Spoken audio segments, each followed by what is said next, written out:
नमस्कार दोस्तों। आज हम बात करेंगे बौद्ध धर्म के बारे में या गौतम बुद्ध के बारे में।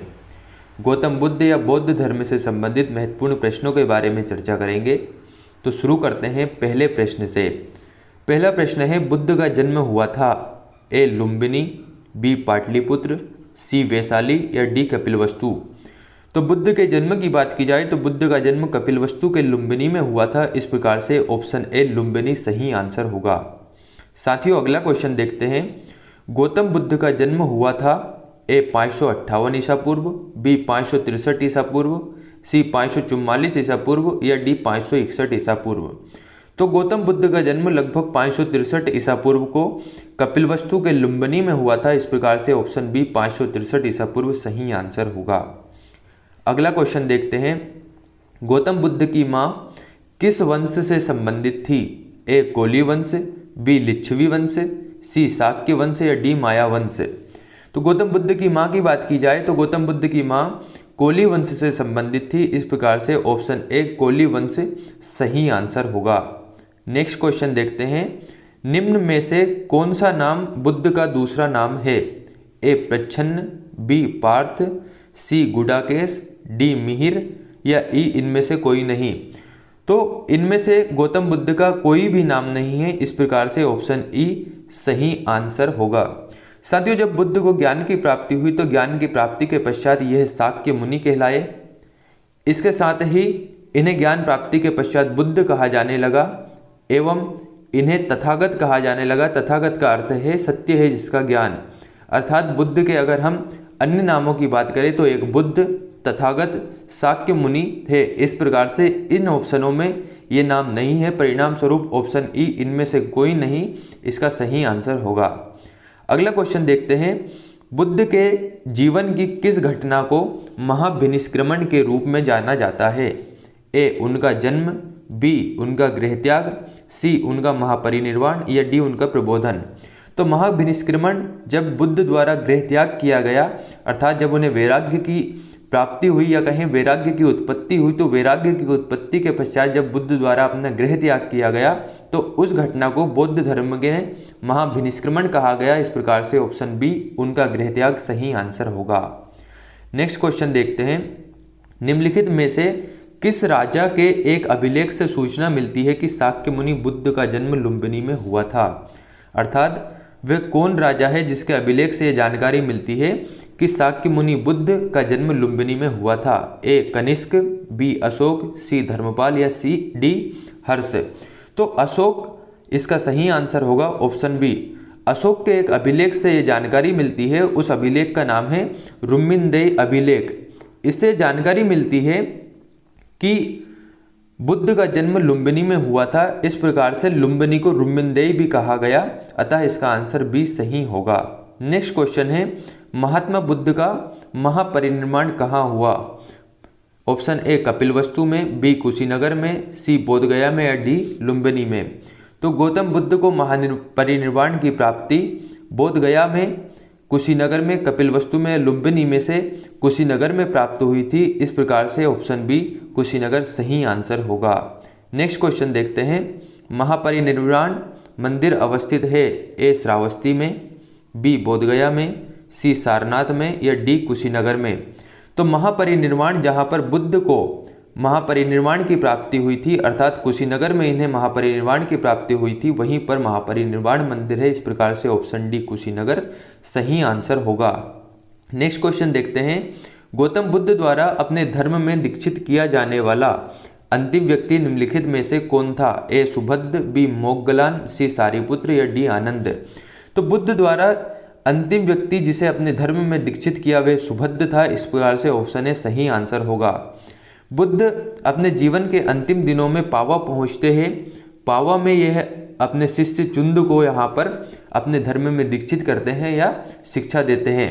पावा के पश्चात पावा में इन्हें शुकर माधव नामक भोज्य पदार्थ खा लेने से अतिसार रोग से पीड़ित हो जाते हैं। इसके पश्चात ये कह सकते हैं कुशीनगर में पहुंचते या कुशीनारा में जाते हैं। कुशीनारा में यह सुभद्र को अंतिम उपदेश देते हैं और कुशीनारा में ही इनकी मृत्यु हो जाती है, जिसे बौद्ध धर्म में महापरिनिर्वाण कहा गया। इस प्रकार से सुबुद्ध को इन्होंने अंतिम उपदेश या कहें अपने धर्म में दीक्षित किया जाने वाला अंतिम व्यक्ति सुबुद्ध था।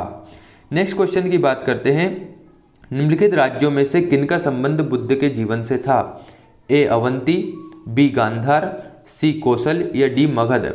तो अगर हम बात करें बुद्ध के जीवन से संबंधित, तो अवंती व गांधार से बुद्ध का संबंध नहीं था और कौशल एवं मगध से बुद्ध का संबंध था। कौशल एवं मगध में बुद्ध ने अपने धर्म का प्रचार प्रसार किया, जबकि अवंती बुद्ध अपने जीवन काल में कभी नहीं जा पाए। अब नीचे दिए गए कूट के आधार पर सही उत्तर चुनिए। ए 1, 2 और 3, बी 1, 3 और 4, सी 2 और 4 या डी केवल 3 और 4। तो साथियों, कौशल और मगध का गौतम बुद्ध के जीवन से संबंध था, इस प्रकार से ऑप्शन डी सही आंसर होगा, केवल 3 और 4। अगला क्वेश्चन देखते हैं, बुद्ध ने अपने जीवन की अंतिम वर्षा ऋतु कहाँ बिताई थी? ए सारनाथ में, बी कुशीनगर में, सी वैशाली में या डी श्रावस्ती में। तो बुद्ध द्वारा अपने जीवन की अंतिम वर्षा ऋतु वैशाली में बिताई गई थी, इस प्रकार से ऑप्शन सी वैशाली में सही आंसर होगा। नेक्स्ट क्वेश्चन है, आलार कलाम कौन थे? ए एक प्रतिष्ठित बौद्ध भिक्षु, बी बुद्ध के एक शिष्य, सी बुद्ध के एक गुरु या डी बुद्धकालीन एक शासक। तो आलार कलाम बुद्ध के एक गुरु थे, इस प्रकार से ऑप्शन सी सही आंसर होगा। जब बुद्ध द्वारा गृह त्याग किया गया तो गृह त्याग करने के पश्चात यह आलार कलाम के आश्रम पहुंचे, जहां पर इन्होंने इनसे योग आदि चीज़ों पर शिक्षा प्राप्त की और आलार कलाम ही सांख्य दर्शन के आचार्य थे, इस प्रकार से ऑप्शन सी बुद्ध के एक गुरु सही आंसर होगा। नेक्स्ट क्वेश्चन है, महात्मा बुद्ध ने अपना पहला धर्म चक्र प्रवर्तन किस स्थान पर दिया था? ए सारनाथ में, बी लुम्बिनी में, सी वैशाली में या डी पाटलिपुत्र में। तो धर्म चक्र प्रवर्तन अर्थात जब बुद्ध को ज्ञान की प्राप्ति हुई तो ज्ञान की प्राप्ति के पश्चात इन्होंने अपना पहला उपदेश जिस स्थान पर दिया उसे धर्म चक्र प्रवर्तन कहा गया और बुद्ध द्वारा अपना पहला उपदेश सारनाथ में दिया गया था, इस प्रकार से ऑप्शन ए सही आंसर होगा, सारनाथ में। सारनाथ को ही मृगदाव या ऋषिपत्तन के नाम से जाना जाता था, अतः ऑप्शन ए सारनाथ सही आंसर होगा। नेक्स्ट क्वेश्चन देखते हैं, गौतम बुद्ध अपना प्रथम उपदेश कहाँ दिए थे? जैसा कि अभी हमने देखा सारनाथ में इन्होंने अपना प्रथम उपदेश दिया था, इस प्रकार से ऑप्शन बी सारनाथ सही आंसर होगा। नेक्स्ट क्वेश्चन है, ग्रंथों में उल्लेखित धर्म चक्र प्रवर्तन है? ए बौद्ध अनुष्ठान, बी उनके धार्मिक आदर्श, सी सारनाथ में दिया गया उनका प्रथम उपदेश या डी उनका दर्शन। तो धर्म चक्र प्रवर्तन जैसा कि अभी हमने बात किया कि बुद्ध द्वारा जब प्रथम उपदेश दिया गया उसे धर्म चक्र प्रवर्तन कहा गया, इस प्रकार से ऑप्शन सी सारनाथ में दिया गया उनका प्रथम उपदेश सही आंसर होगा। अगला क्वेश्चन देखते हैं, बुद्ध ने सर्वाधिक उपदेश दिए थे? ए राजगृह में, बी कौशाम्बी में, सी श्रावस्ती में या डी वैशाली में। तो बुद्ध द्वारा कौशल महाजनपद की राजधानी थी श्रावस्ती, जहां पर सर्वाधिक उपदेश दिए गए थे और बुद्ध के सर्वाधिक शिष्य भी कौशल महाजनपद में थे, इस प्रकार से ऑप्शन सी श्रावस्ती सही आंसर होगा। अगला क्वेश्चन देखते हैं, बुद्ध की मृत्यु के पश्चात प्रथम बौद्ध संगीति की अध्यक्षता की गई? ए नागसेन द्वारा, बी अजातशत्रु द्वारा, सी धर्मसेन द्वारा या डी महाकश्यप द्वारा। तो बुद्ध की मृत्यु के पश्चात प्रथम बौद्ध संगीति का आयोजन होता है जिसकी अध्यक्षता महाकश्यप द्वारा की गई थी, इस प्रकार से ऑप्शन डी महाकश्यप सही आंसर होगा। इस बौद्ध संगति के समय जो शासक था वह अजातशत्रु था और राजगृह में सप्तपर्णी गुफा में प्रथम बौद्ध संगति हुई थी जिसमें अध्यक्षता महाकश्यप ने की, अतः ऑप्शन डी महाकश्यप सही आंसर होगा। अगला क्वेश्चन देखते हैं, सप्तपर्णी गुफा स्थित है? ए नालंदा में, बी सांची में, सी पावापुरी में या डी राजगृह में। तो सप्तपर्णी गुफा राजगृह में है, इस प्रकार से ऑप्शन डी सही आंसर होगा, राजगृह में। अगला क्वेश्चन देखते हैं, भगवान बुद्ध के महापरिनिर्वाण के बाद पहली बौद्ध संगति हुई थी? ए वैशाली में, बी पाटलिपुत्र में, सी गया में, डी राजगृह या राजगीर में। उपयुक्त में से कोई नहीं। तो साथियों जैसा कि अभी हमने बात की प्रथम बौद्ध संगति राजगृह या राजगीर में हुई, इस प्रकार से ऑप्शन डी राजगृह या राजगीर सही आंसर होगा। नेक्स्ट क्वेश्चन देखते हैं, चतुर्थ बौद्ध संगति या परिषद हुई थी? ए मेनांडर के शासनकाल में, बी हर्षवर्धन के शासनकाल में, सी अशोक के शासनकाल में या डी कनिष्क के शासनकाल में। तो चतुर्थ बौद्ध संगति कनिष्क के शासनकाल में कश्मीर के कुंडलवन में आयोजित हुई, इस प्रकार से ऑप्शन डी कनिष्क के शासनकाल में सही आंसर होगा।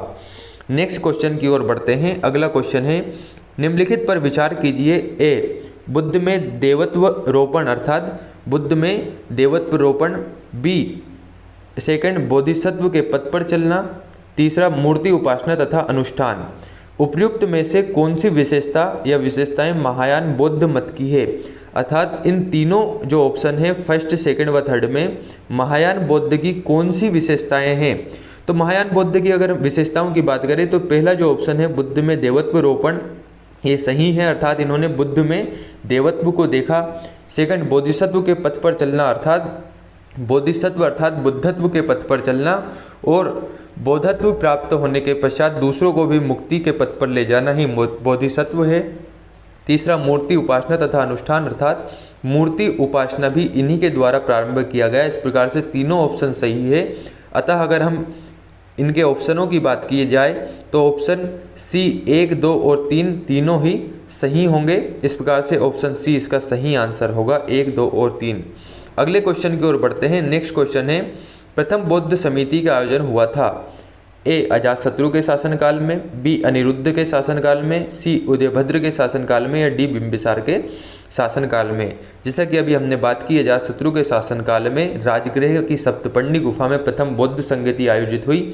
इस प्रकार से ऑप्शन ए, अजातशत्रु के शासनकाल में सही आंसर होगा।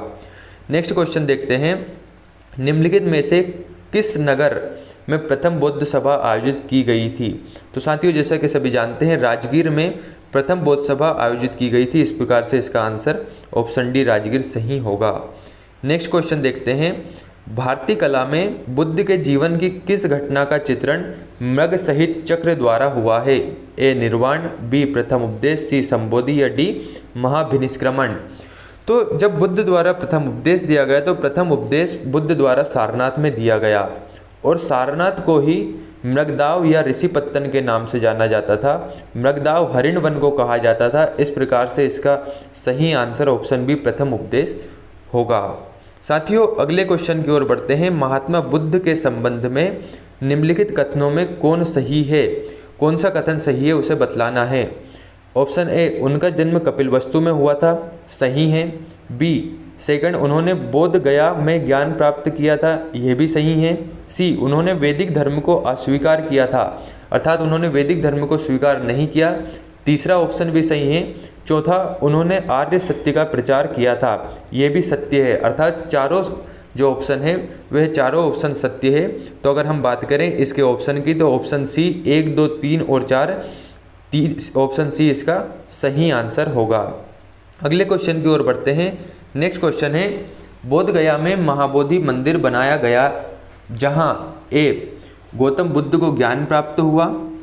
बी, गौतम बुद्ध पैदा हुए थे। सी, गौतम बुद्ध की मृत्यु हुई। या डी, गौतम बुद्ध ने अपना प्रथम प्रवचन दिया। तो महाबोधि मंदिर वहां पर बनाया गया जहां पर गौतम बुद्ध को ज्ञान की प्राप्ति हुई और गौतम बुद्ध को ज्ञान की प्राप्ति बोध गया में हुई। इस प्रकार से ऑप्शन ए, गौतम बुद्ध को ज्ञान प्राप्त हुआ, सही आंसर होगा।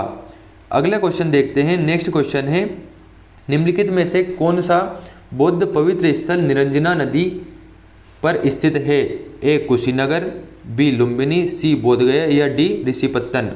तो इसका आंसर सी, बोधगया होगा। बोधगया में ही निरंजना नदी के तट पर वैशाख पूर्णिमा के दिन लगभग 35 वर्ष की उम्र में बुद्ध को ज्ञान की प्राप्ति हुई थी, जो कि निरंजना नदी के तट पर अवस्थित है बोधगया, अर्थात ऑप्शन सी, बोधगया सही आंसर होगा। अगला क्वेश्चन देखते हैं, निम्नलिखित में से कौन बुद्ध के जीवन काल में ही संघ प्रमुख होना चाहता था? ए, महाकश्यप। बी, देवदत्त। सी, आनंद। या डी, उपाली। इसका सही आंसर होगा देवदत्त, ऑप्शन बी। देवदत्त बुद्ध का चचेरा भाई था और बुद्ध से इन्होंने शिक्षा प्राप्त की, अर्थात ये बुद्ध का शिष्य बना। बाद में देवदत्त द्वारा ही बुद्ध का प्रथम विद्रोह किया गया एवं यह संघ का प्रमुख बनना चाहता था, जो कि हो नहीं सका। इस प्रकार से ऑप्शन बी, देवदत्त सही आंसर होगा। नेक्स्ट क्वेश्चन देखते हैं, त्रिपिटक क्या है? ए, बुद्ध के उपदेशों का संग्रह। बी, महावीर के 3 नगीने। सी, ब्रह्मा विष्णु महेश। या डी, गांधी जी के 3 बंदर। तो ऑप्शन ए, बुद्ध के उपदेशों का संग्रह त्रिपिटक है, जो कि सुत्त पिटक, विनय पिटक व अभिधम्ब पिटक है। सुत्त पिटक, विनय पिटक एवं अभिधम्ब पिटक को मिलाकर त्रिपिटक कहा गया है। इस प्रकार से ऑप्शन ए, बुद्ध के उपदेशों का संग्रह सही आंसर होगा। अगला क्वेश्चन देखते हैं, त्रिपिटक निम्नलिखित में से किससे संबंधित है? ए हिंदुओं से, बी सिखों से, सी बौद्धों से या डी जैनियों से? तो त्रिपिटक बौद्धों से संबंधित है, इस प्रकार से ऑप्शन सी बौद्धों से सही आंसर होगा। अगला क्वेश्चन देखते हैं, निम्नलिखित में से किस बौद्ध साहित्य में महात्मा बुद्ध के नैतिक एवं सिद्धांत संबंधित प्रवचन संकलित है? ए सुत्त पिटक, बी अभिधम्म पिटक, सी जातक कथाएं या डी विनय पिटक?